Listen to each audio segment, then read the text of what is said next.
Good morning, sir. Good morning, sir. Please go ahead, sir. Let us start today's session one.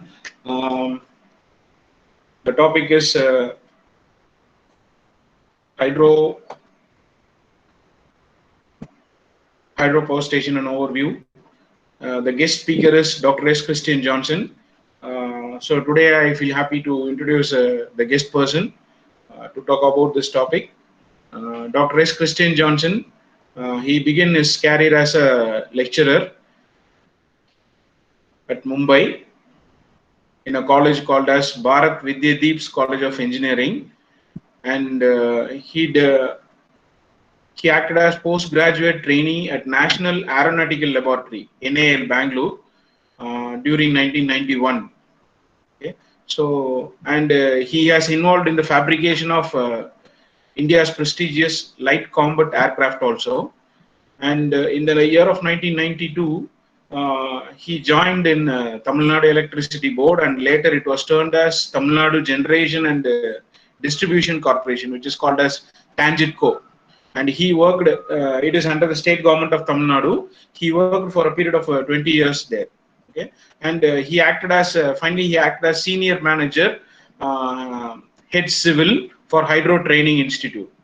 And he got voluntarily retired, and he worked for various engineering colleges as dean, and currently he is working as dean academics at Erode Sengundar, director academics at Erode Sengundar Engineering College. And again, he is having membership in a lot of professional bodies like ICI, ISTE, and another highlight is CIGRE, CIGRE, CIGRE. So as a member of CIGRE, that is International Council on Large Electrical Systems, he has traveled to many foreign countries and hold a post of secretary honorarily. And he has worked in many groups involved in that professional body. And currently he was guiding research scholars also. He was expert in corrosion activities, and he wrote about 6 textbooks. He published around 22 articles in national and international journals, and more than 25 papers in conferences. So that's all about him. So I kindly request Dr. Johnson to take over the session. So good morning, Dr. Johnson, sir. Good morning, Johnson, sir.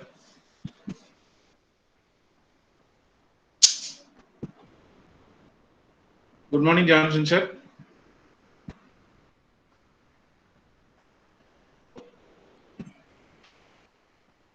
Having some connectivity issue. Let me see now.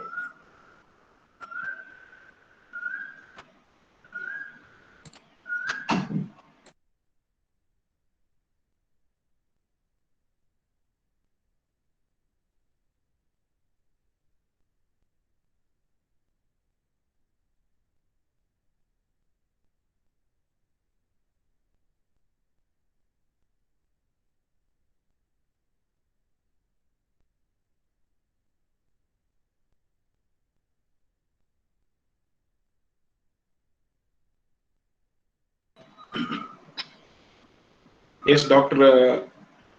Johnson will be joining now.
Yes, Christian sir.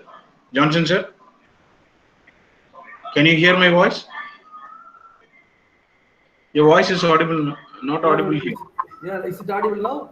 Yes, it was audible. So welcome, sir.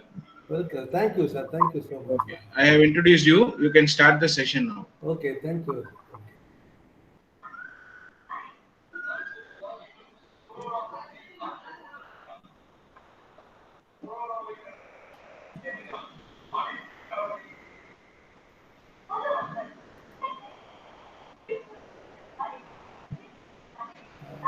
Very good morning to all the participants. I am very glad to speak to you regarding the hydroelectric power and its overview this morning sessions to the students, participants. The outline of the session is I would like to explain the meaning of hydropower and what are all the stations which are available in the country and how these hydropower plants are classified based on various parameters and advantages and disadvantages of hydro schemes. Also, what are the various civil structures which are associated with the hydropower plants. In addition to the civil structures, there will be some other mechanical structures also, including electrical components here and there. I will be just using those terminologies also over there.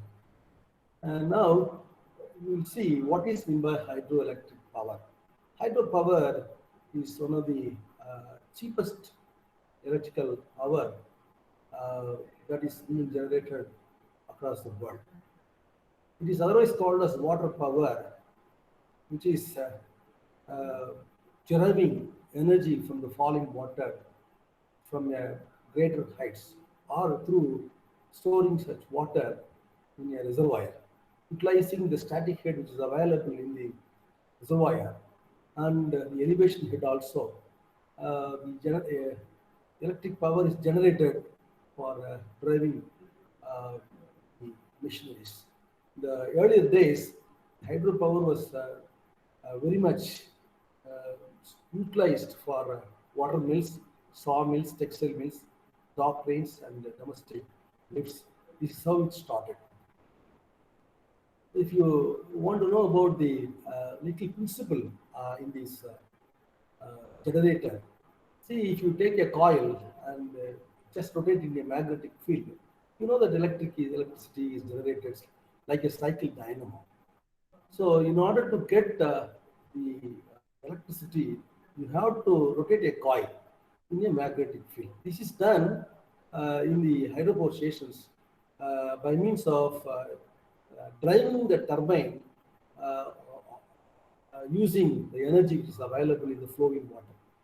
Thus, when the energy of flowing water is used to run the turbine, the electric power is generated, which is otherwise called as hydroelectric power. The hydropower stations which are installed for generating electricity is called as a hydel scheme. The power station is generally known as hydel power stations or hydroelectric power station. If you look at this cross section of the hydroelectric power generator, see, look at this. This is the main shaft, which the bottom portion is having the turbine. Turbine, it's a typical diagram cross section of a generator coupled with the turbine. So here you see this is a generator area where you have got the rotor coil, and then this is the stator coil, it's a stationary one. And the rotor coil is the rotational one. So once you rotate this coil, you concentrically inside this stator, there will be power generated in the stator, and that is trapped. So in order to realize this rotation, this mechanical energy is utilized by means of driving this turbine. So once by means of water which is flowing somewhere else, so if it is entering into the tail vents and then passing on and driving this turbine and falling away. Okay, once it is done, the shaft is rotated. So this is a simple principle in a hydropower station. So this is in which we have used one typical type of turbine called a Kaplan turbine, and there are different types of generator, different types of turbine. Based on that, mechanically and electrically, the hydropower generations are classified in different front. In a hydropower scheme, a certain quality of water at a certain potential head is essentially utilized when it is flowing through the turbines. So when the water is flowing through the turbines from a source, there is a head, the water head, which causes flow, and in turn it drives the turbine blades, and then it rotates the rotor in the generator, producing electricity to the generator coupled to the turbine. If you look at this diagram, this is a cross-section of a typical hydroelectric dam coupled with a dam house. So if you look at this dam, this is a cross-section of the dam, and you see this is the toe side of the dam, and this is the hill side of the dam. So in the toe side of the dam, this powerhouse is constructed, and the water which is stored in the reservoir is allowed to go through a pipe called a penstock, and then it is allowed to just go through this spiral case, which is a concentric one, and through the inner circle of this spiral case, water will be entering into the sharp vertical draft tube, where the water leaves, and then through this tube it leaves the turbine area. So this is a downstream. This is the upstream part, and this is the downstream part. This is how a typical hydroelectric dam, a simple hydroelectric dam, which is based on a dam, is functioning.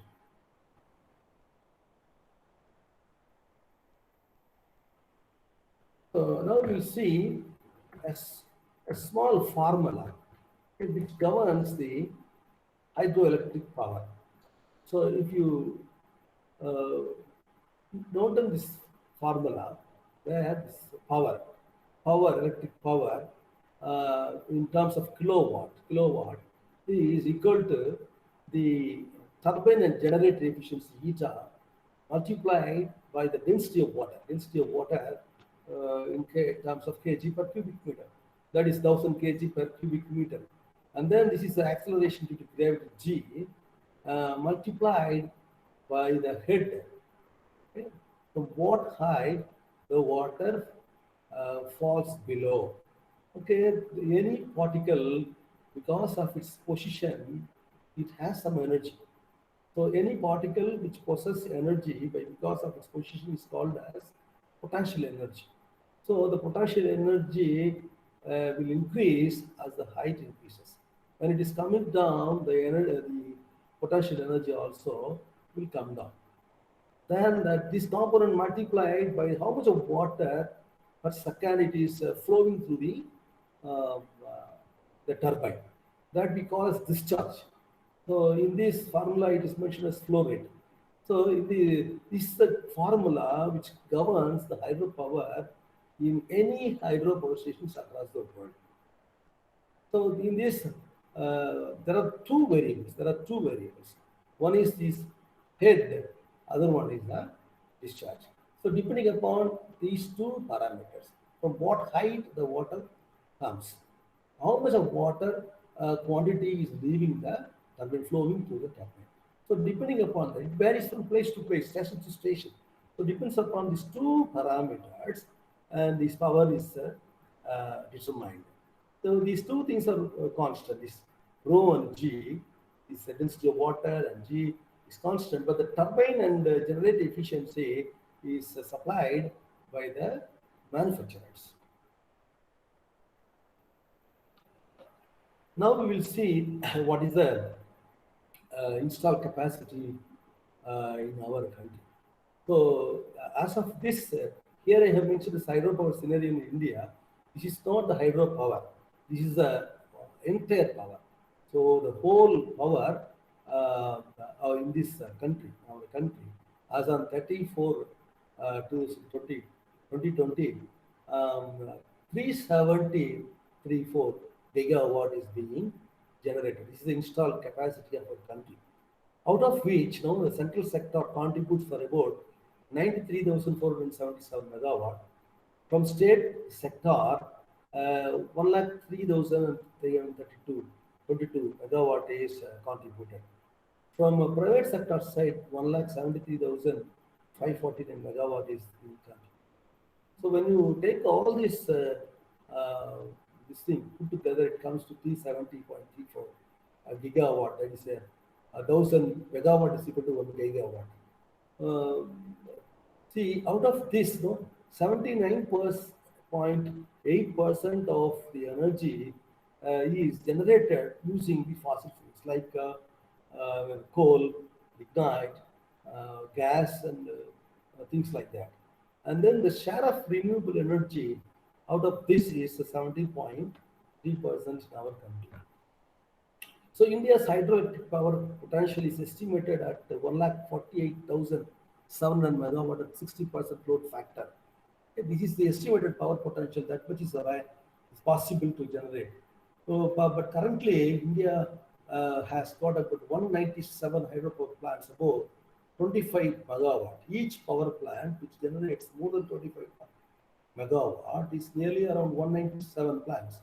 And about 9 pumped storage stations and are available in our country. And in this front, India ranks 5th in the world for potential of hydropower capacity.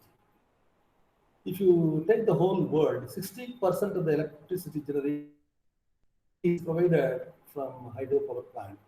If you take countries like Norway, 99% of the electricity produced there in the country is from the hydropower sector.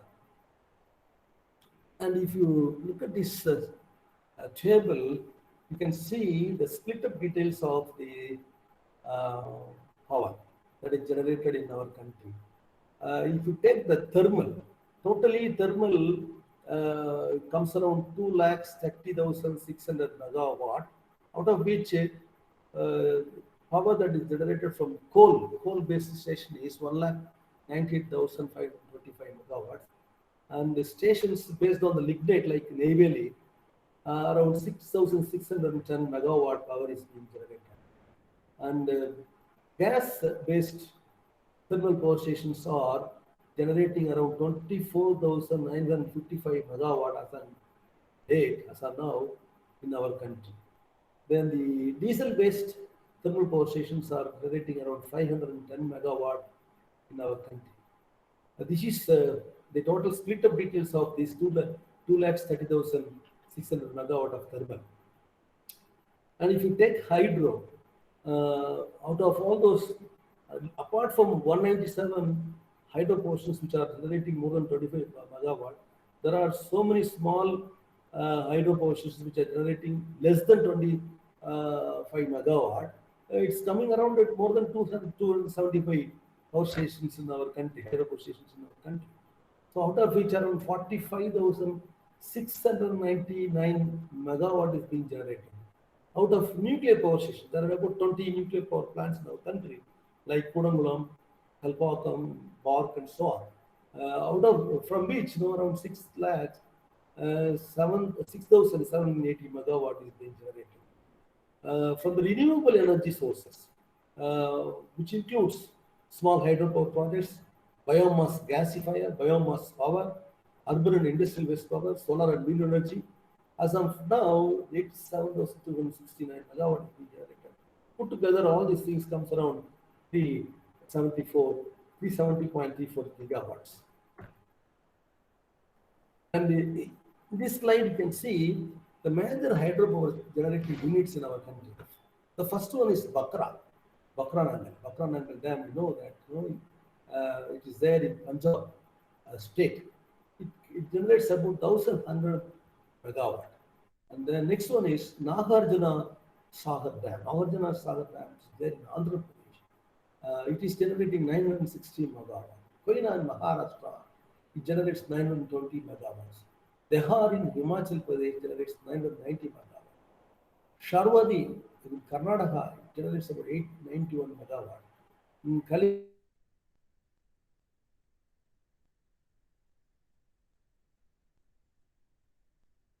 megawatt. And if you look at this table, we can see the whole country has different regions like northern region, western region, southern region, eastern region, and northeastern region. If you look at this table, you can see the southern region has got around 288 units, 288 units. Okay, 93 uh, power stations. So each power station can have 2-3 units depending upon the layout there, depending upon the terrain conditions, depending upon the head, depending upon the size of the turbine, size of the generator, capacity generator.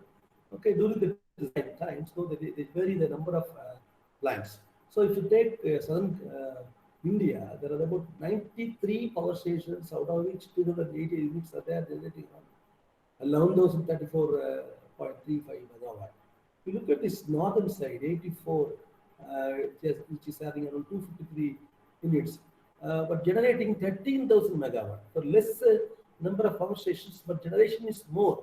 Why? Because there are a lot of water available, plenty of water available. There are perennial rivers, but it has got even though there are a lot of potentials available, hydropower potentials available in northern India, like Himachal Pradesh, even West Bengal, and those sites like even northeastern areas, like northeastern areas. Here there are a lot of very big rivers are there, Brahmaputra. Okay? This 1,202 megawatt only is generated out of 40, so number of stations is very less. But we have got plenty of water. There are a lot of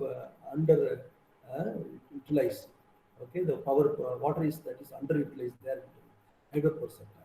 So you see that in the previous slide I showed that there is the hydropower potential is more than 1 lakh. See the last slide as I show you that. See this we saw around 101,48,700 megawatt is the capacity. This is the power potential available in our country. But only 34,546 megawatt is being generated out of the hydropower stations in our country. So we have to think. Right now we have to think about these things. Even though we have got a lot of water.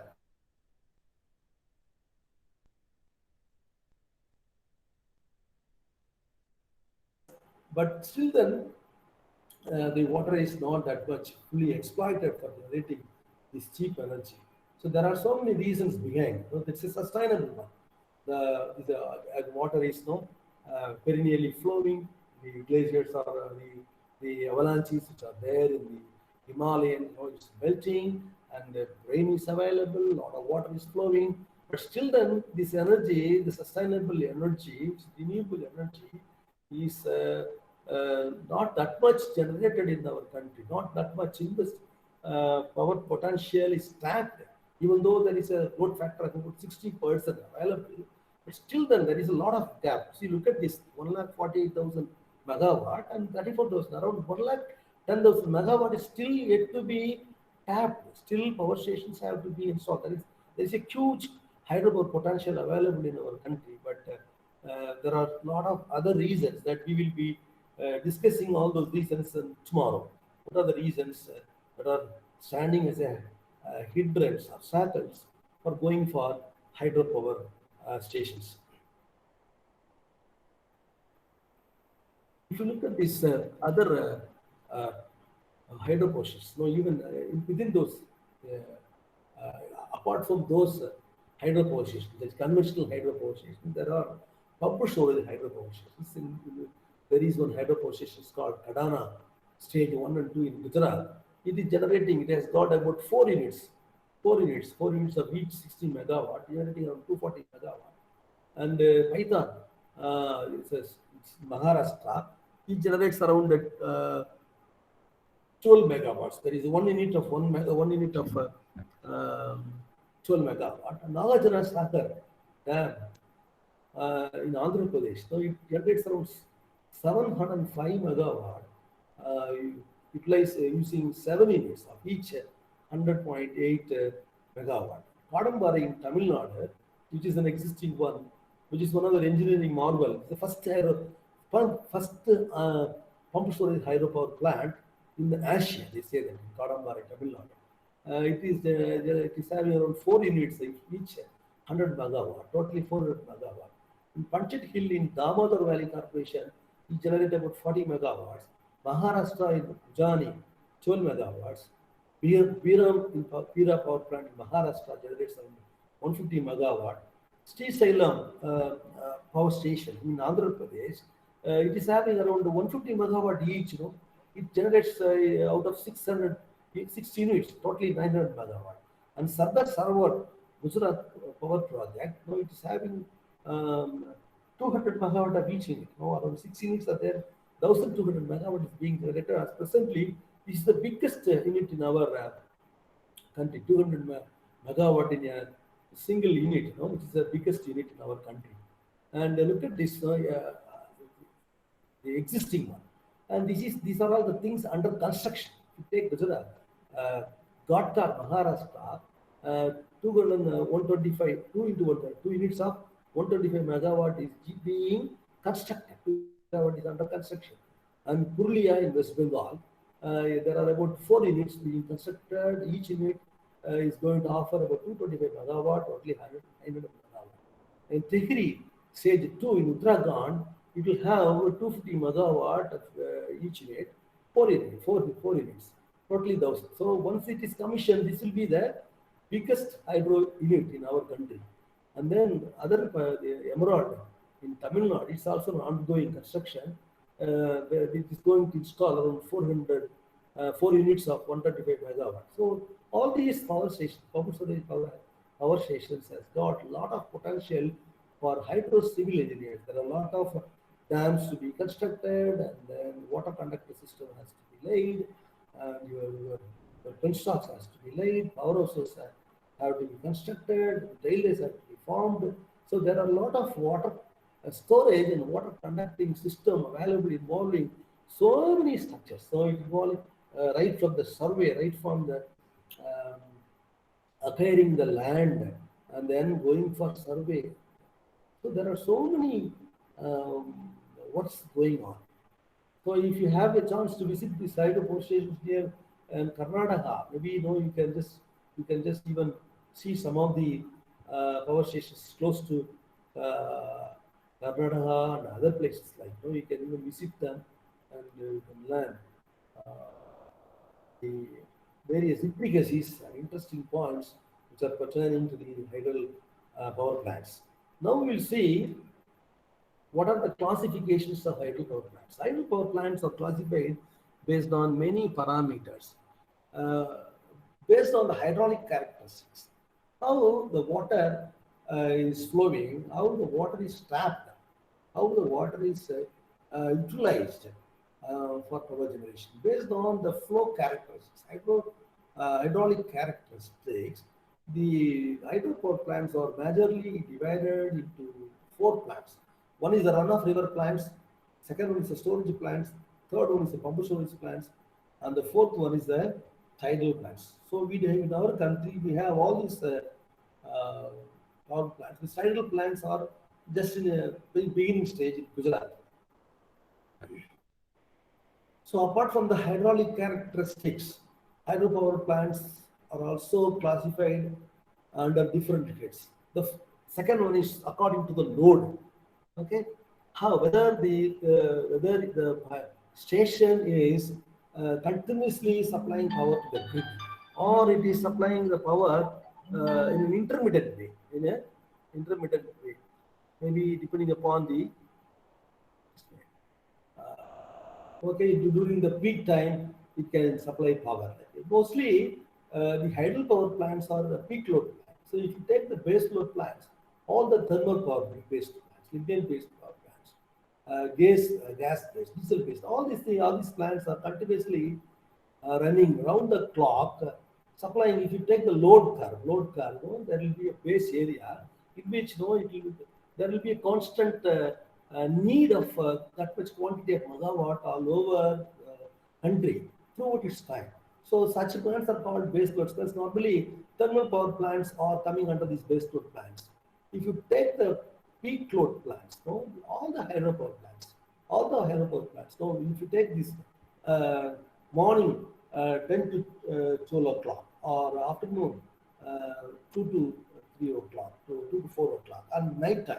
So you can categorize during which when the industries are running full-fledged way, all the heaters, air conditioning, this thing, and all other power plants, electrical plants, and then mechanical machineries that they are really in driving, they utilize a lot of energy. During that time, there will be excess need of power. During that time, in order to supply the excess peaks, the hydropower stations are utilized. See, one of the major advantages of the hydropower plant is it is an instantaneous, an immediate start and immediate stop. So if you compare these hydropower plants, when you compare the hydropower plants with the thermal power plants, thermal power plants takes a lot of time for warming up.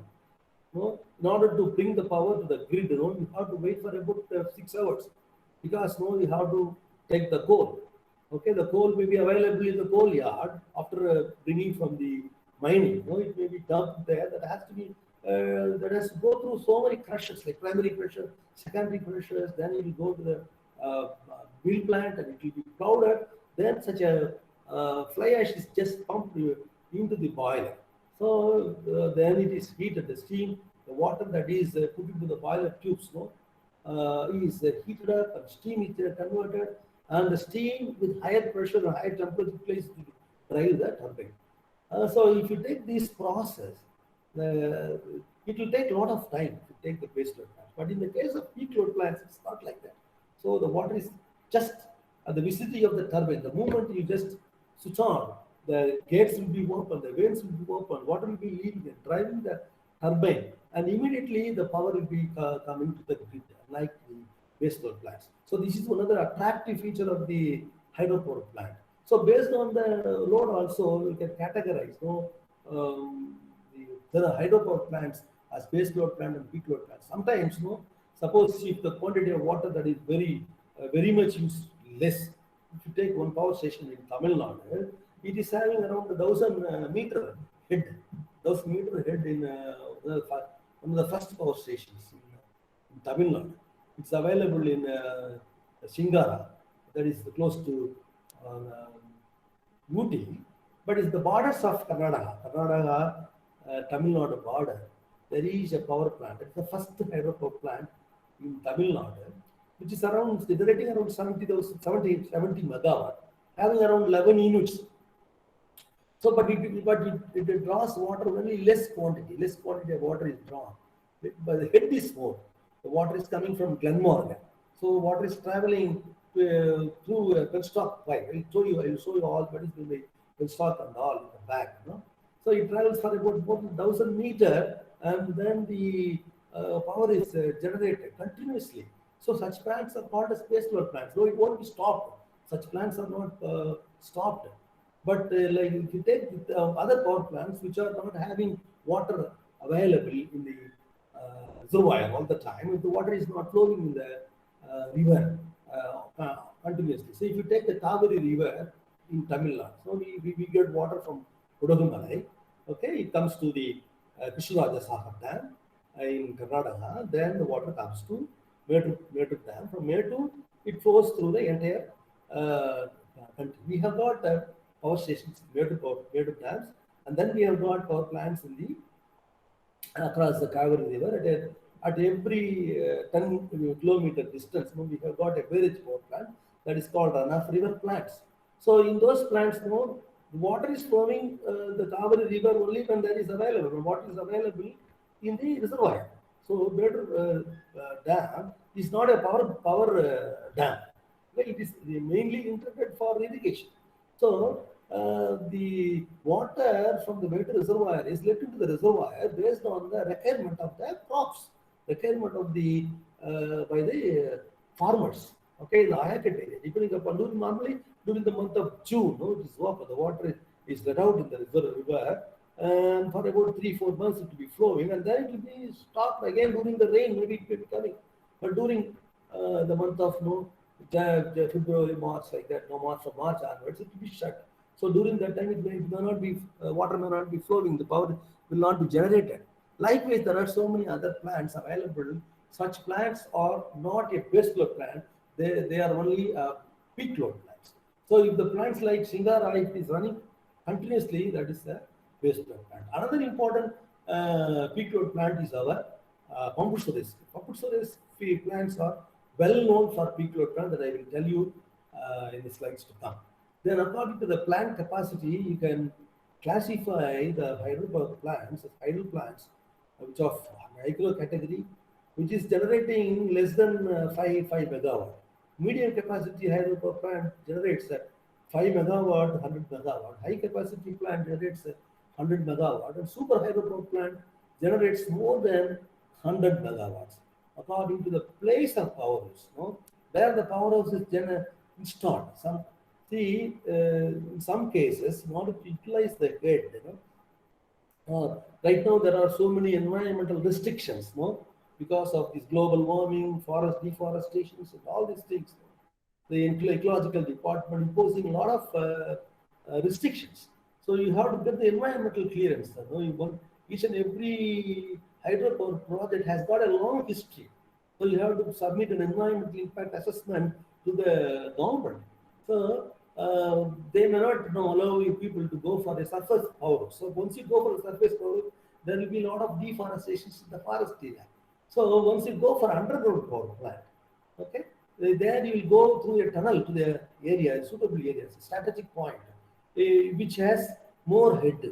So underground power plant, it's the fashion of the day. This is the trend of the day, but it takes a lot of economy, a lot of money involved. So the time period also will be more, but it can be very well utilized as a peak hydropower plant. So according to the turbine specific speed and high specific speed plant and medium specific speed plant and low specific speed plants are available. Now we will see one by one.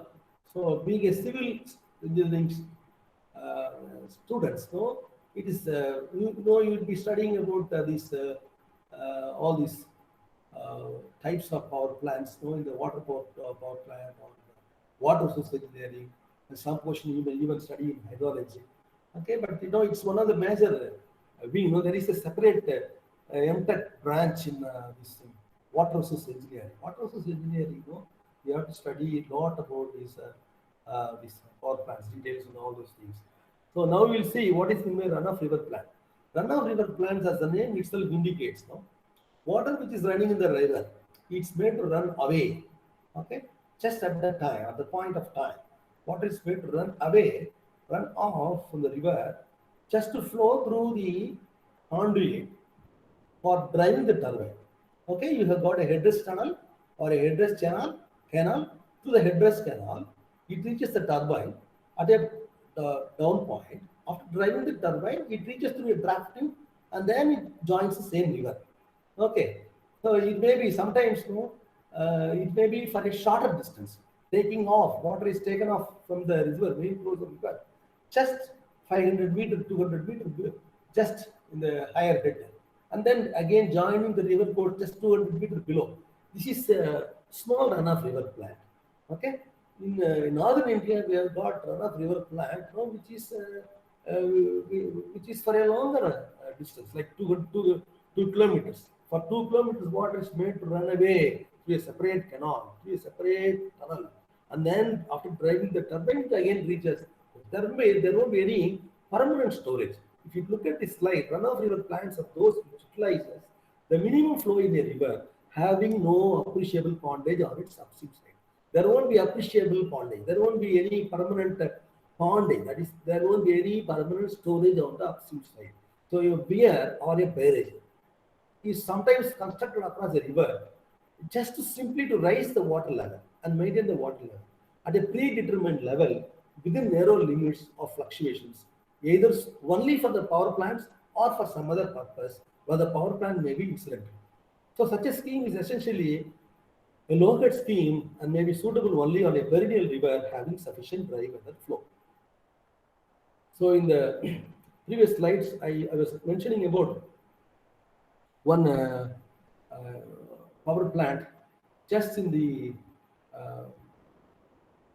downstream side of the Mettur dam. So I was telling those runoff river plant, barrage power plants across the Kaveri river, they are coming under this category. And look at this. The water is flowing in the river, and then if you look at this thing, you can see there is a regular, sorry, see, look at this diagram. Water is just flowing. Okay, once the water is reaching above the normal reservoir level, water will be spilling through the spillway crust in the weir, and the water will be just joining through the river. Here, just because it is constructed, weir is constructed, the water up to this level will be flowing here.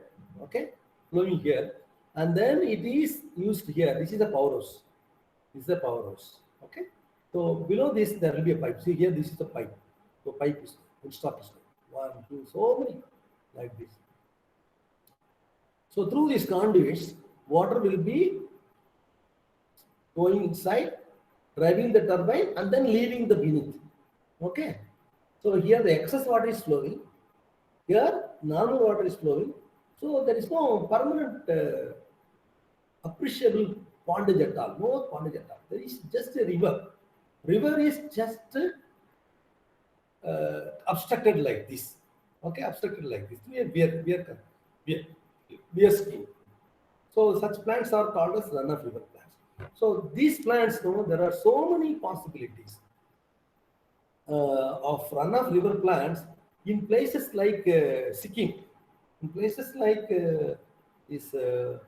like Arunachal, because there are big rivers like Tista. Okay, so you can have so many numbers of runoff river plants like this. But still, then we have not gone for that. Around only 1,200 megawatt is only generated. Generated from the northeastern region, even though they have got a lot of water potential available. There are so many reasons behind that we will be discussing tomorrow, day after tomorrow. So this is another type of runoff river scheme. Here you see, this is a head race river course. The river is going like this. The river course is like this. Okay. What happened? In order to generate power, they put some weight here. They made some kind of intake arrangements just to take in the water, just to pass on to the conductor. This is called pipe, steel pipe. Okay. Here you see, this is not a plain. This is a slope of a hill. Maybe it may have a steep slope or maybe a mild slope. Okay.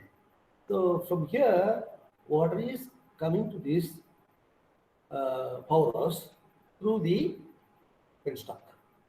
And then in the powerhouse, the same mechanism, generator is there, hydro generator is there. Power that is generated is taken through a transformer and transmitted for the load centers. And then once it is generated, it leaves the powerhouse, joins the course through the tailways. See, this is a barrage gates available in the Kaveri river. It's a Kaveri river. This is the traffic is flowing on the bridge. Okay. So this kind of barrage gate is another trend. In order to just store water. Okay. Temporarily. And 1 or 2 gates can be opened depending upon the need of the water by the anchored area. Okay, the water that is leaving stored here temporarily, maybe 1 TMC water. Only 1 TMC is equal to 1,000 million CFT is just generated, stored there, just temporarily, small pondage, appreciable pondage. and then it just leaving this side. The power system is here, it's not shown here. And then water after driving the turbine, it just leaves through the tail race, joins the river. So the barrage gates are mainly constructed in place of weirs. So if you say, if you look at this diagram, here this is not barrage gates. Here they have gone for weir. Here they have gone for weir. Okay, this that is also across the river. Here the power plant is not taken to a big penstock. Penstock is only short. Okay, short term runoff river plant. And this is an elaborate one. Okay, here they utilize both the water as well as the elevation. But still then it is called as runoff river scheme. And this is the barrage gates. So this is in place of weirs. Barrage gates are also constructed in the case of runoff river plants. And then we come to the second type of plant, based on the hydraulic characteristics. This one is called a storage plant. In the storage plant, considerable water is stored in the reservoir. Storage plant is essentially having an upstream storage reservoir of sufficient size so as to permit sufficient carryover storage from the monsoon season, the dry summer season. Okay, so water is stored there. So as I was saying that, majority of the dams, our country being an agricultural nation, we have got enormous potential for agriculture. So in the first 5-year plan times, in the budget, Government of India allocated a lot of funds for promoting irrigations, for promoting the agriculture sector. So during that time, they have gone for a lot of dams. So in those times, dams have been constructed primarily only for storing water during the monsoon season. And during the dry summer season, the water has to be allowed through the penstock pipe or through the river, through a proper controlling mechanism. The water is allowed to flow into the river based on the need. So originally, the storage dams have been constructed for that purpose only. Later on, when the revelations, for agriculture revelation, green revelations, white revelations, they say so many revelations. When those revelations came, when industrial revelations, when it took place, okay, there was a need for more hydropower for supplying, for producing more from the industries. Okay. So under the circumstances, most of the irrigation dams which have been used as storage dams have been modified. Okay, maybe they means of putting some agreements with the state governments, the power sector departments. They've gone for some kind of agreements with the irrigation department, like maybe like public works department or water resource organizations. So each state electricity board, like they have gone for an agreement with this state sector, and they have put some kind of inserted pipes into the power dam. Sometimes, keeping this future, this sustainability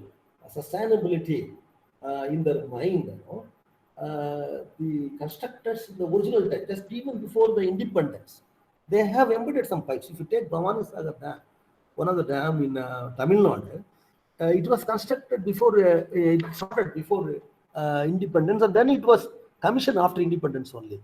So during that time, one Mr. Kamaraj, he was the chief minister of our state. During that time, what has done? He has constructed with the technocrats.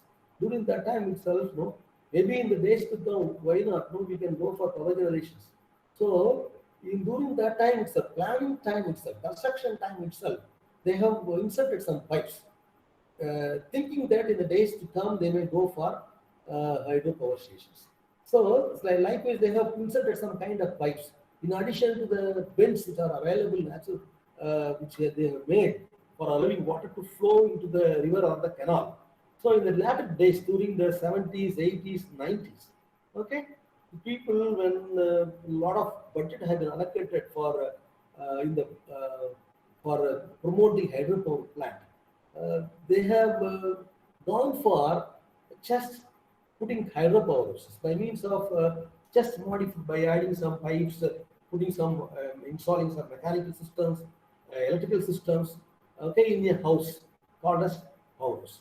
That is how a lot of storage power plants came into existence.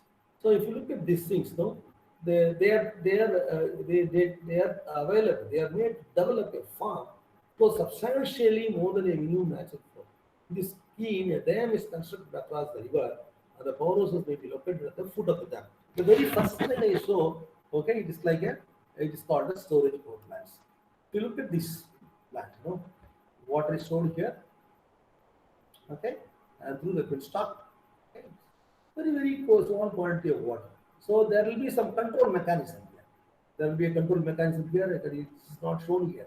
Okay, so less quantity of water will be utilized. But in the run of river plants, entire water will be flowing. Here it is storing. During the monsoon season, it will be stored. There during the entire season, it will be utilized. So this is one such panoramic view of a storage power plant. So our most of the hydro power plant, right, storage based power plant will be like this. No, this is the entire dam structure. Okay, so the types of dams may be classified by different ways. Okay, depending upon the types of it, that is another area. Maybe if it is maybe the days to come, there is any possibility, you can just learn about this much about the dams also. You can have 2-3 lectures for dam alone. Okay, in the dam, you can see this is the upstream side. If you take the water power sector, hydropower sector, huge amount, huge budget is allocated for construction of this dam. Okay, so this depending upon the materials, depending upon the shape, okay, depending upon the way in which it is erected. So the dams are classified by many ways. So most of in our country, we believe in masonry. We believe in masonry, stone masonry. So most of the dams, we have constructed with stone masonry. So it's not as a masonry dam. Even Bakranangal Dam, like this, many dams. If you take this Bakranangal Dam, part of the dam is concrete also. If you take Idiki Dam in Kerala, that's an arch dam. So it will be like this. The arch will be like this. Okay, water will be storing on that convex side. Okay, so this in this dam. So this is a porous area. There, what is permanently stored. Okay, maybe during the rainy season, if it is more, water will be flowing above that. Otherwise, it will be stored here. Suppose if there is a malfunction in this thing, there will be other wind here, this area. Through the wind, the water will be allowing, or this area, this wind, water will be allowed to pass through the power. Bypassing the power, it can pass. So excess water will be flowing over this thing. So for creating storage power plants, civil engineers have to construct huge dams. Okay, so as I was telling, India being an agricultural nation, more than 3,500 large dams are available in our country. So in one of the power stations, which I have not taken, details are not that much clear. See, if you take the Hunda scheme in one area, so all these are all dams. All these dams have been constructed by the power sector, just for generating hydropower. So water that is generated in this dam, the reservoir is coming here and then coming to this contact system, which is the power house. After generating, it reaches here. Likewise, here power house is there generating, here power house is there generating, the power is generating, power is generating, power is. So in order to generate power, okay, if you take this power house for example, okay, water from this reservoir and this reservoir, both reservoirs are coming in. You look at this dam, so water is stored here and then taken. So this is storage power plant. All these things are storage power based plants. Then coming to the third one, pumped storage plants. The pumped storage plant generates power during peak hours. But during the off-peak hours, water is pumped back from the tail water pool to the head water pool for future use. This is one of the interesting features. This is one of the attractive features of the pumped storage plants. See, one of the major issue, critical issue in electricity is it cannot be, electric power cannot be stored in a bigger scale. Maybe in the UPS, you can store power, little power. Okay, it can stand for about 4 or 5 hours. Okay, but for long durations, you cannot store electric power in a larger scale. Okay, sometimes no, in the hydropower plants, if the terrain is allowing for us, what we can do is we can store water. We can store water. We can pump back the water, which is available in the downstream side. Okay, back to the reservoir when there is excess surplus power in the grid. Okay, as I was telling you about the base load plants, during the during the night hours. So when the industries are not functioning, when offices are not functioning, when people are sleeping, when the power utilized, the domestic is very less. Okay, so what happens? There will be surplus water available in the grid.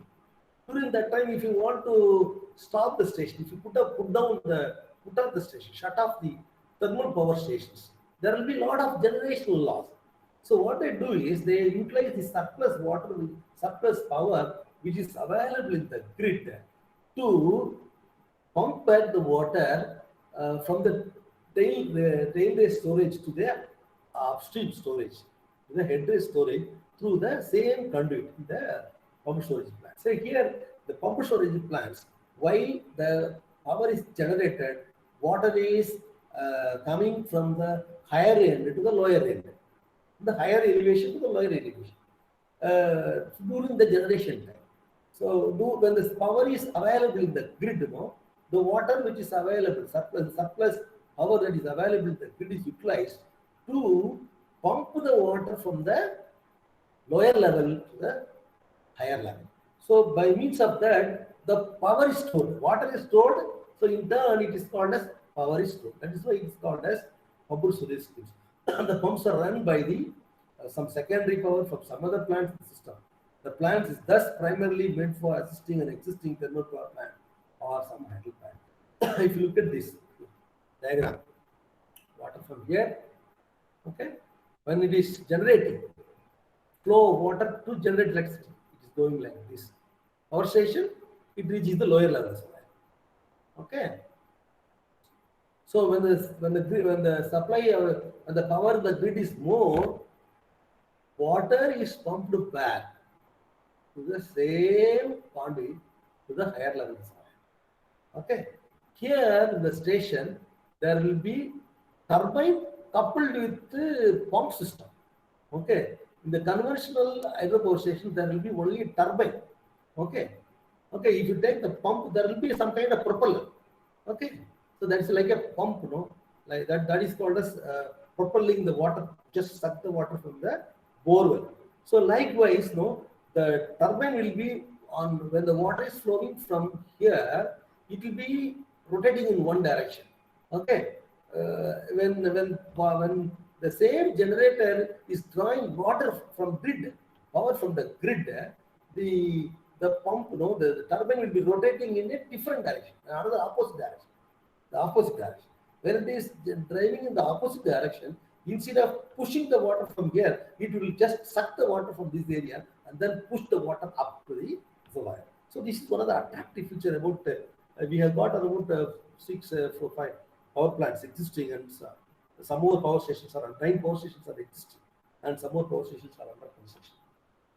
And this is the typical pumped storage power plant. So here is the discharge, water is just coming through this thing, okay, and then again the water is pumped here, pumped back here, and this is the underground. This is the entire area is kill Below the hill, the power plant is available. Okay. So the power that is generated here is stepped up through a transformer here. Okay, transformer here. So here the power generated is normally 11 kV or 6.5 kV. Okay, 11 kV power that is generated is stepped up here to the transformer, through a transformer. And then the stepped up power is sent through this conduct, a conduit, like a vertical wall shaft. Through the shaft, power cable is taken out, and then from here to the proper switchover system, the water power is distributed. So if you take this thing, this conduit power shaft is constructed for just taking the power cable. Okay, so here the stepped up transformer will be stepping up the power from 11 kV to 230 kV sometimes, 230 kV, sometimes 110 kV, depending upon the deal. So that power big cable will be going, and then through a switchyard, power will be distributed to the transmission system. Which is a typical pumped storage scheme here. This is when the power is generated. No? Power is generated. Okay. So surplus power drives pump to the raised water. So here the power is no when demand is less. Okay. Power to the consumer is reducing, and the power is just sent here. Water is drawn from downstream reservoir, lower reservoir, to the higher level reservoir. This is what pumping. Okay, and then when during the demand time, when the demand is peak, during that time, I was telling you about morning 10 to 12 or evening 6 to 7 to 9. During that time, maybe high peak during the time, when the power will be more required more. During that time, water will be allowed to flow from higher level to the lower level. Okay, that time it will be acting like in the reverse direction as turbo generator. So during that pumping time, it will act as a pump. Okay, this is the concept behind the pumped storage scheme. See, being a civil engineering student, you must know any hydropower plant. Okay, it has got depends upon the water conduct system, water storage system. Hydropower plants are classified in many different ways. Okay, run-off river plants, sewage plants, like that. Okay, if you take a full-scale hydropower plant, which is an underground one, okay, so it will have this is a hill surface. So below the surface, I was telling about deforestation problems, ecological problems, environmental issues. Government will not allow to destroy the trees, both that. So what they go, they are encouraging people to go for underground power plant. This Paikara ultimate stage hydroelectric power plant, which is also close to Karnataka, in the borders of Tamilnadu. Okay, there is a place called Paikara. This Paikara is drawn from a river name. There is a river called Paikara River. We got a Paikara Dam in Uti. Okay, the Paikara Dam is known for boating. Okay, one of the tourist spots. So why I am saying about tourism and all now? See, the hydroelectric power plant has got a lot of other advantages. Okay, through the tourism also, people it's generating revenues. Okay, department revenue generating revenues. So through this Glenmorgan forebay, through a tunnel, and then it comes to the stock system, and then powerhouse, then leaving the powerhouse through this tunnel.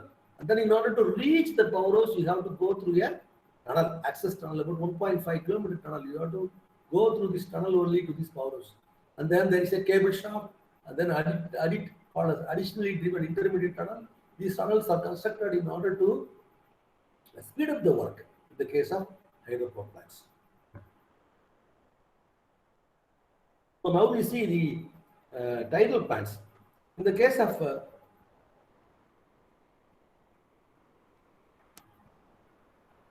just 2 minutes.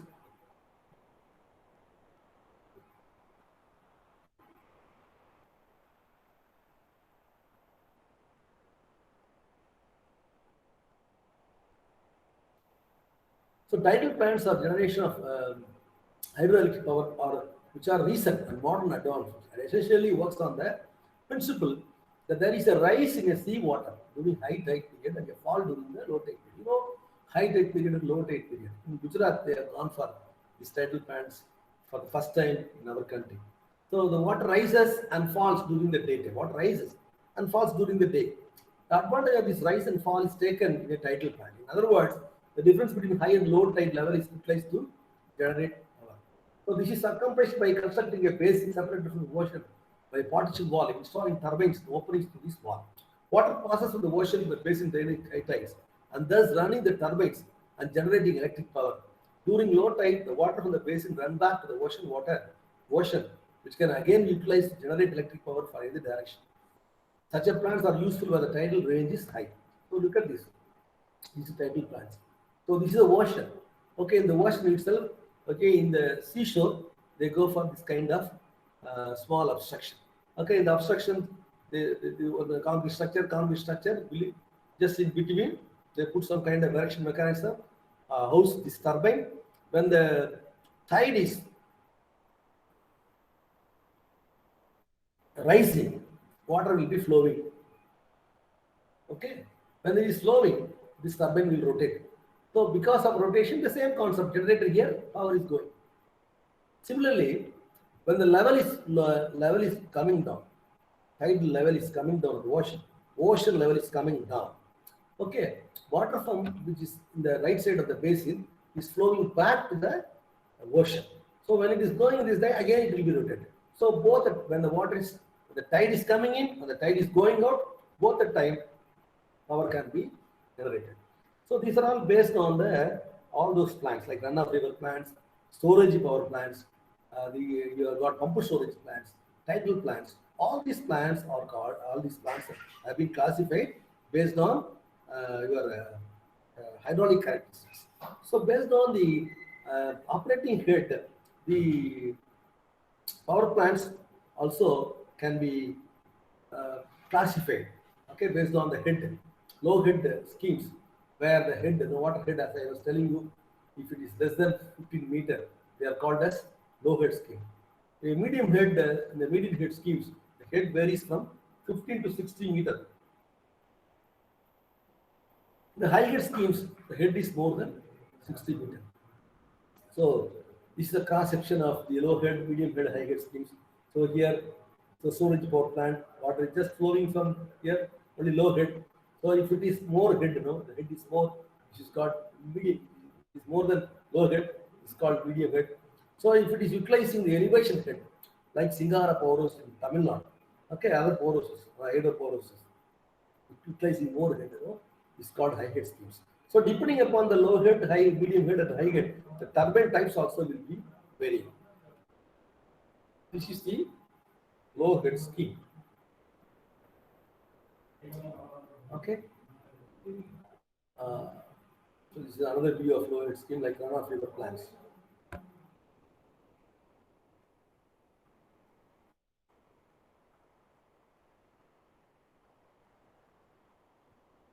Medium head scheme. This head is somewhat more here. The water is a river or through the canal. It is coming. It is stored here temporarily, and then it is coming. But here on power is here on power. Head will be more. Here, look at this. From at this point, water is going. Head is more. So this is called medium head scheme. So medium head plant, hydropower plant will be looking like this. So you have to look at this in this arrangement. There will be reservoir, dam, intake structure. There will be tunnel, that shaft, wall system, butterfly wall, spherical walls. Butterfly wall normally will be here. With such system, you have the turbine inlet walls, and then you have the turbine, the generator, the turbine, and this is the power house. Room which has got all the electrical, mechanical. Okay. And the case of high head schemes up to 1,800 meters have been developed. The common example of such dams are Bakra Dam in Punjab, Hoover Dam in USA. So another interesting example I said in Singara, that is Paikara Dam, okay, in Tamilnadu. That is also one of the interesting high-head scheme available presently in here. So another important thing is in Suruliyar, in south of Tamilnadu.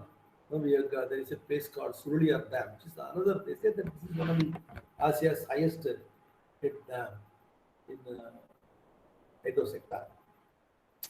This is one of the beautiful picture taken from one of the stations in Russia. Okay, this got damaged. The year 2006, no, it is generating around 600 megawatt. Each unit 600 megawatt. 6,000 megawatt is generated. One of the mega hydro plant. Okay, in Russia, this plant got damaged due to some mechanical fault, some hydraulic fault. This is also high-head scheme. So this is another feature of. I was telling you about Singara hydropower station. So look at this. Powerhouse will be somewhere below this valley. The reservoir is below this point, this area. So water will be traveling, following the terrain and gaining the energy because of the height. That is what wind we call it. Okay, this is the just dam-based powerhouse. Just at the foot of this is the dam, just at the foot of the dam. Storage-based power plant. This is another view of high-head schemes. So, principal components of hydroelectric scheme. A hydroelectric development scheme ordinarily includes a diversion structure, a conduit to carry water to the turbines and governing mechanisms, generator control and switching apparatus, housing for the equipment, transformers and transmission lines to the distribution centers, and a penstock gate. A four-way, sometimes in some areas they call us four-way, a substand, and the other upward entrances may be required. A tail-less channel from the powerhouse back to the river must be provided. The powerhouse is situated at such place that the trough tubes cannot discharge water directly into the river. The tail-less and all these terminologies I have already told. So no two power plant schemes are exactly alike, and each will have its unique problem of design and construction. The choice of a particular type of plant at a given site depends upon various factors such as general available topography of the area. So based on the topography of the area, the head will be varying, the flow rate will be varying, and the availability of other type of power stations in the vicinity. Which power station is available in the nearby, how it can be connected, all these things determines the design. And then requirements of power for industry and the political influence of that area. Okay. So this is the cross section of the hydropower plant inside, how it is inside. It's a transition power line, transition towers. Then the four-bay. Four-bay is nothing but this is a small four-bay. I tell you the concept. Sometimes the main dam will be somewhere, some other point. From this area, the water will be through this intake, some intake area. Water will be taken through a tunnel below this. So a bay from where the water is taken through a tunnel for the particular powerhouse is called as four-bay. Some people call us four-bay. So in the four-bay, there will be provision of intake structure like this. So this is in order to prevent the flow of trashes. So maybe in the water, during the water when it is stored here, there will be a lot of floating debris. There will be wooden logs, dry logs, so many things. So when they are allowed just freely, they will go there and clog the conduit and drain it the turbine. So you have to put some kind of trash rack at the mouth point. Okay. So which is this structure is called as intake structure in order to prevent the debris. So during the overhauling time, when the powerhouse is shut, when the water level is going down, the overhauling team will go and remove all those things and clean them. So the intake structure is an important structure in the hydro power. So this is another intake structure, trash truck area. Already explained about this thing. This is intake structure area. Just see vertical trash rack. This is what quickstock. Quickstock is the pipe, from one dam to the powerhouse. So it will just lay down the surface. Suppose if it is laid on the surface, it is called surface film stock. Suppose if it is buried, it's called as buried film stock. Sometimes no, it will be partially buried and partially throughout its length. Partially it will be buried, partially it will be surface. So partially surface, partially buried also it will be available. Sometimes no, you deep in the earth, no, they will make a tunnel and put the film stock inside called as pressure shaft. Okay, this is like in all these erections, no, these mechanical people will erect. No, this is called saddle. So the saddles are constructed by the civil engineers. So if you take this hydropower plant, there are some hydromechanical wing, there are some hydroelectrical wings. Purely civil side also available. So and as an engineer, if you are going to work in a hydropower sector, you have to have knowledge about beyond the civil engineering knowledge. You have to know about how the mechanical turbine works, how the construct works, how is it constructed, how the welding is made.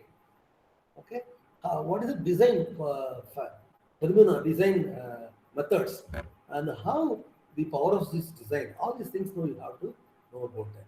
So the penstock should be located at such a level that sufficient water depth is provided above the penstock entrance to the forebeam. Sharp bends must be avoided in the penstock because they cause loss of fit and require special anchorages. So another important component in the hydroelectric scheme is surge tank or surge chamber. So the simplest type of a surge chamber consists of a cylindrical chamber open to atmosphere and connected to the penstock as close to the powers as possible. When the load is ejected with the powers turbines, when the load is ejected with the powers turbine, the water level in the surge chamber rises and decelerates the flow upstream of it. But when additional load comes, the immediate demand is met by drawing water from the surge chamber, which accelerates the flow gradient and thus accelerates the flow in the reservoir. The surge tank therefore reduces the pressure fluctuations in the conduit pipe considerably. So if you look at this, so they are classified as simple surge tank, throttle surge tank, differential surge tank, multiple surge chamber. So this is what surge chamber. Okay. So this is a penstock coming from the dam. From the surge dam, it goes beneath the through again some penstock to the power house. Okay. So this is a surge tank area. Surge tank area.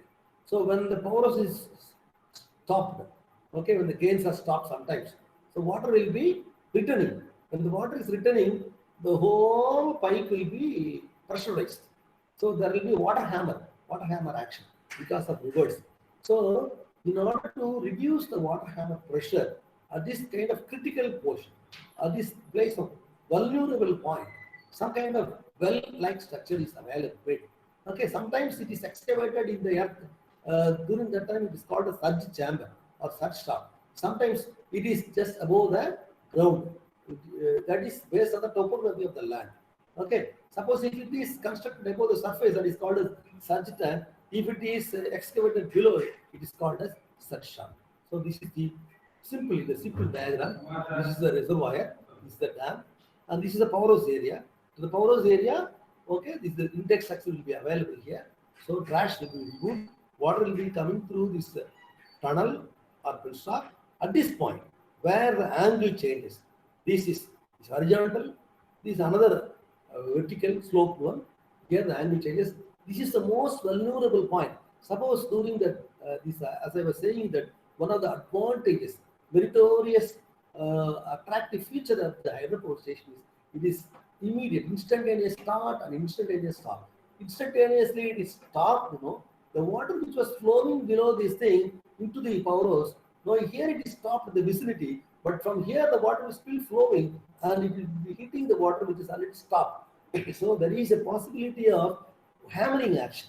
Water hammer pressure will be building, and it will be entire shaft will be building with the higher pressure. Because of that, if there is such tank is not available, the whole entire pressure will be from here it will be returning, and then it will try its best to come into the reservoir.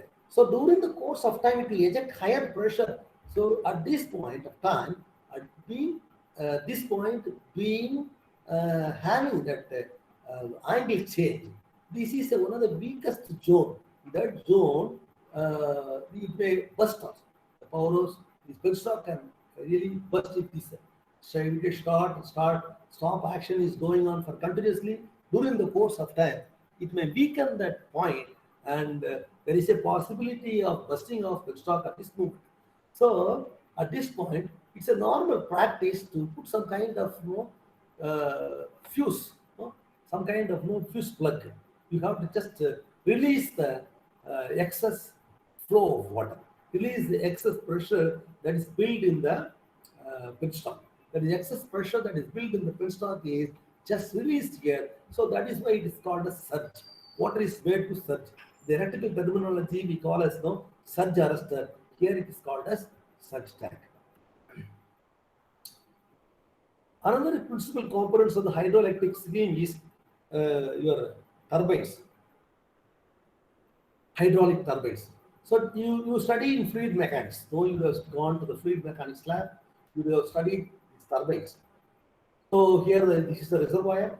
Okay, reservoir is coming already. The first slide itself I showed that. This is the Teflon turbine. Okay, vertical shaft, and here this is the bell turbine, high head impulse turbine. If it is coming from higher head, it will be coming through the nozzles. Through the nozzles, it will be heating. It will be going. So this here the shaft is coupling with the generator. Here the water is just gliding through the turbine using the opening called the guide vents. So those are called as reaction turbine and impulse turbine. So these are all the some of the photograph of views of this bell turbine or impulse turbine. Here this portion, water will be hitting through the nozzle. Okay, this was found by the Pelton, that is why it is called as Pelton turbine.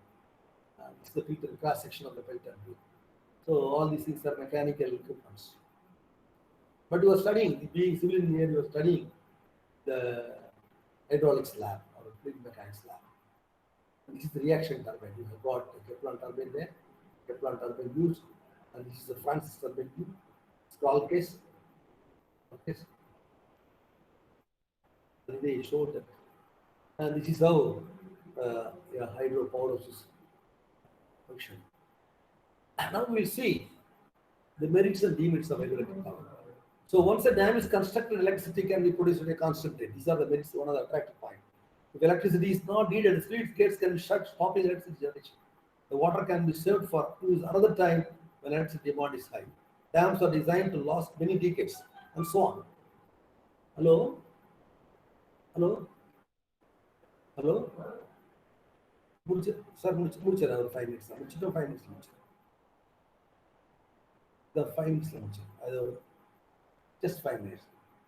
The 5 minutes. Okay, these are all the merits of the hydro stations. Now you have the so minimum, no pollution at all, no pollution. Low cost of it. The generation cost is only maximum 2 rupees per unit. Okay, but in the case of thermal power plant, it is more than 5 rupees. So in some places, it is only 50 paise, 20 paise per unit. Okay, for 1 unit, how much you are generating, how much you are paying? Maybe in the for domestic use, you are paying around 5 rupees, 6 rupees, depending upon different. There are different acts available in our country. State to state, it varies. Okay, so less cost of generation, so pollution free, longer service life. Okay, environment benefits like flood control, irrigation, transportation, fisheries, and tourism, as I was already saying. Demerits is, it takes lot of time for clearance. Land acquisition is another problem. Rehabilitation, resettlement. Okay, the time taken for realizing hydroelectric power, sometime maybe even more than 10 years, Whereas the thermal power plants can be finished off within 3 years, the maximum. Okay, these are some of the major merits and demerits. Okay. So apart from that, there will be a lot of climate and seismic effects. All these things now I will be covering in the next classes, placing of geomembrane. There are some case studies available, and for sustainability, I will touch upon some of the case studies. I will tell you next class.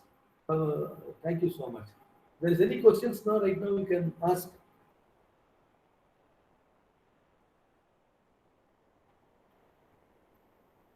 So just now I'll come to the Questions? Any questions? Just going to the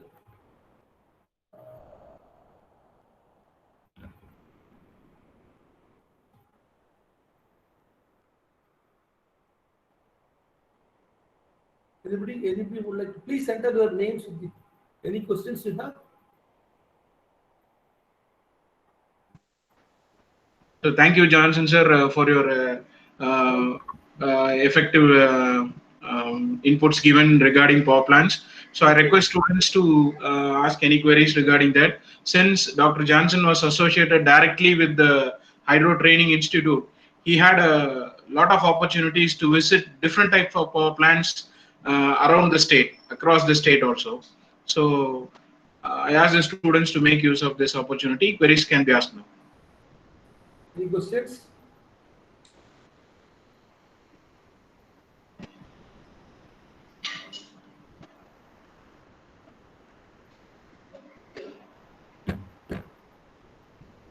Hello, sir. Good morning. Good morning. Sir, this is Manish here. Faculty. I had just a question, sir. Yes, sir. Yes, sir. Sir, leakages are very common in case of dams, right? Yes, So, sir. like, what strategy does the organization generally practice to ensure to plug this, leakages which do happen on a regular basis? Yes, sir. Yes. Actually, sir, in the case of there are different types of dams, no. So normally, in majority of the dams, there is a drainage gallery. The drainage gallery is provided in the body of the dam throughout its length. Okay. So the dam in charge, the operation and maintenance people who are looking after the dam, they have to go on daily basis. Daily basis, they have to enter into the drainage gallery. They will be taking readings. There will be some kind of pipes, inserted into the dam, which is having some perforations. Water which is leaking through the dams. If there is any, they will be caught up in those perforated shafts, foundation shafts, as well as the body shafts. Okay, they will be caught up there and they will be entering into the drainage gallery. In the drainage gallery, it will be more than 6 feet height throughout its length. It will be following the profile of the dam. So water which is leaking through the dam, through the body and through the foundation also will come there. And through the drainage gallery in the side, there will be two small kind of channel, small concrete channels, small kind of duct, to be provided. The duct, the water will be flowing. That will be measured. There will be some kind of notches will be provided, and how much height is to what water is flowing. So that is measured, and how much of water is leaking through that is measured constantly. Okay. Suppose if it is not if it is exceeding the permissible limit, the people who are looking after the safety of the dam, operation and maintenance people, they go for grouting. Therefore grouting of dams. Okay, they find out the particular area, and in that particular area, they go for grouting for plugging those any leak, or otherwise, during the off-peak period time, during the overhaul period time, and the water is not available there, they go to the upstream side. They will find out that those holes, some of cracks available in the masonry joints, like that pointing. All those areas will be found, and they will go for rehabilitation. They will go for new pointing. Suppose if the water is still more leaking, they go for different kind of measures. So in Tamilnadu, we have got one case study in Kadambare. They have gone for geomembrane. It has exceeded 30,000 liters per minute. Per minute, 30,000 liters are passing through the dam. It's one of the grievous situation. It can pass through grievous situation. Okay, they stopped the powers for about 6 months. They shut down the whole powers for about 6 months. They have taken up a special project, special rehabilitation work. They have gone for gel membrane work in order to reduce the leakage. Okay, sir. Thank you, sir. Thank you. Thank you. Thank you. Okay, thanks. Any other questions?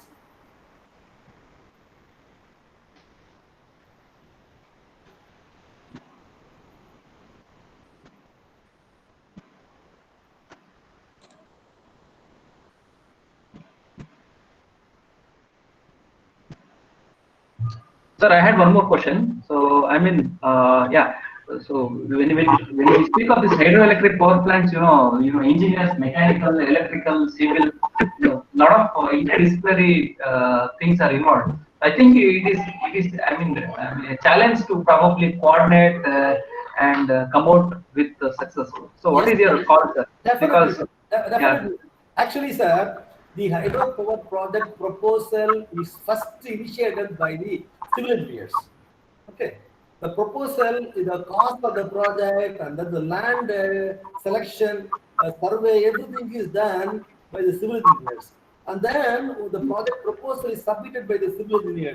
Maybe one or two mechanical, electrical engineers' opinion will be taken up, but it is kind of fully uh, done by the project proposal. Detailed project proposal is prepared by the civil engineering teams, and then it is submitted to the government. After getting clearance, when the power house is started, the whole work is commenced under the head of a civil chief engineer. Okay, under which there will be only civil engineers at the beginning. Okay, only civil engineers, the hydro power projects will be there. In that, the entire wing will have only civil engineers.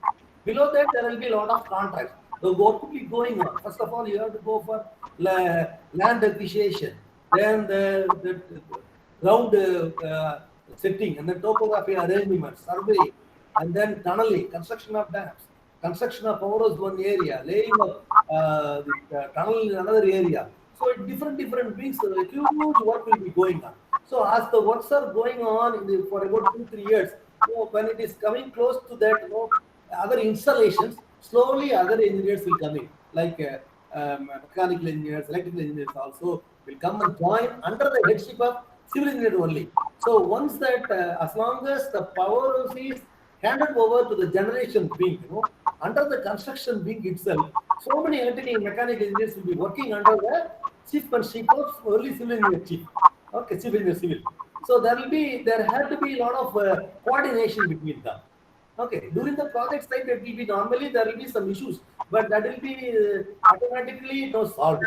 Sometimes because of proper coordination, electrical engineers will come to know a lot of civil engineering inputs, and civil engineers will come to know a lot of electrical and mechanical aspects. So they can grow to be a holistic engineer. Okay. Yes, sir. It needs a lot of coordination. Yeah, So it needs a lot of regulations. thank you for your overwhelming response for this query, sir. So I think I wish to inform that Dr. Johnson was also giving another lecture on Saturday, which is related to sustainable and innovative solutions for hydropower development. So thank you, sir. We'll wind up the session now due to time Okay. shortage. We'll again continue on Saturday's session Thank you. regarding another topic, sir. So thank you so much, sir, Thank you. for your speech. Thank you, sir. Thank you, students. So please be adjoined with the next session with a break of 10 minutes. Thank you. Okay. So thank you, Johnson, sir. Thank you, Manish, sir. Okay. thank you, sir. Thank you. Thank Thank you. you, sir.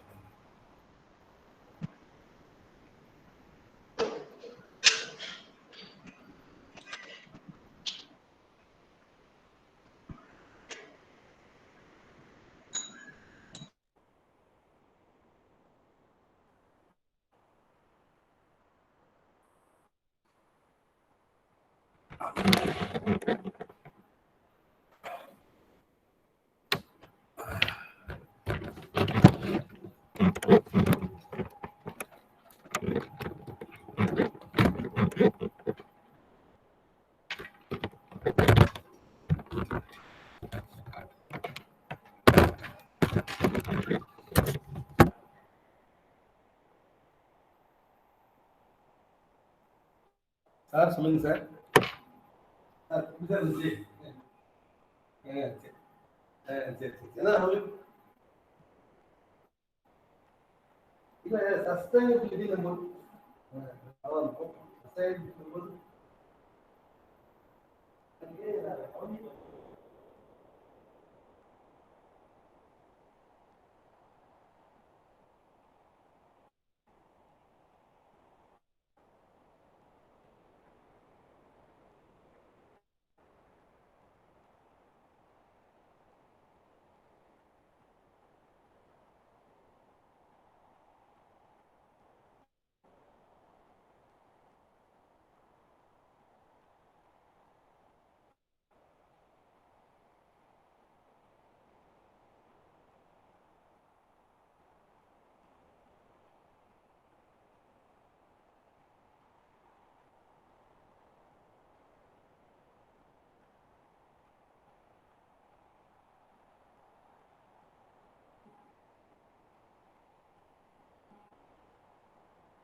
Yeah.